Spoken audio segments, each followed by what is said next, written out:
The next method of abortion is between 14 and 20 weeks, which is dilation and evacuation, which is pretty much the same as the dilation and suffocation. It's just where it takes a little bit longer because they actually have to, like, physically, I guess, kill the unborn baby. So they, dilate the cervix and then evacuate it, bring it out somehow.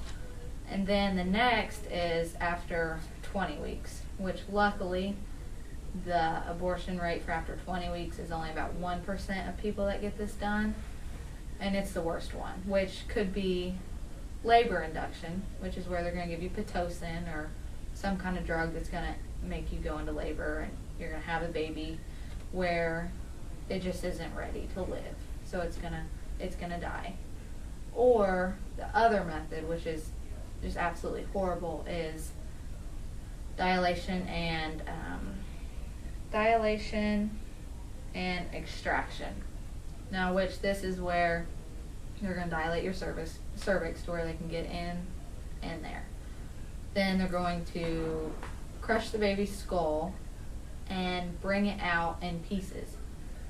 I do have a picture here of a baby that was born that was aborted after 20 weeks. Now this picture is graphic and a little disturbing, but it just shows you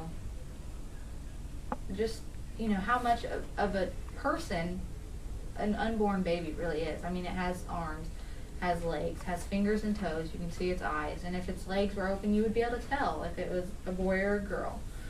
So here's what a baby would look like after a 20-week abortion.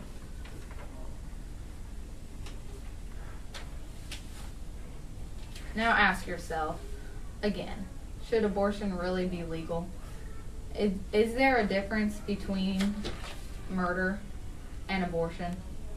The definition, according to dictionary.com, of murder is the unlawful killing of one human by another.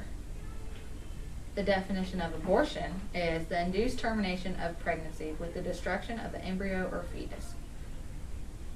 Now, is it that much different? I mean, an abortionist, the person who is giving the abortion, is killing the unborn baby, so you don't have to have it.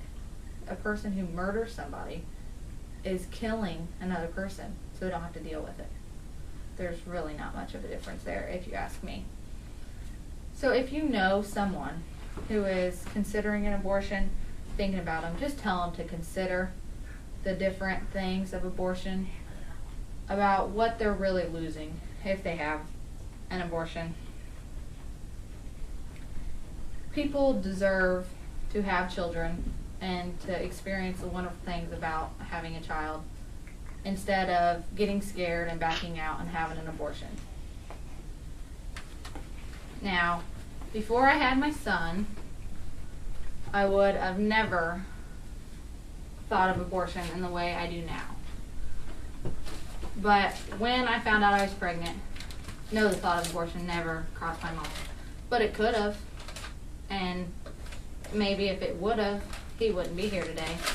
Yes, pregnancy is hard, and it's tiring, and no, I was not married, and I had to live at home. I was a freshman in college when I found out I was pregnant. It was not planned, but still, he's here.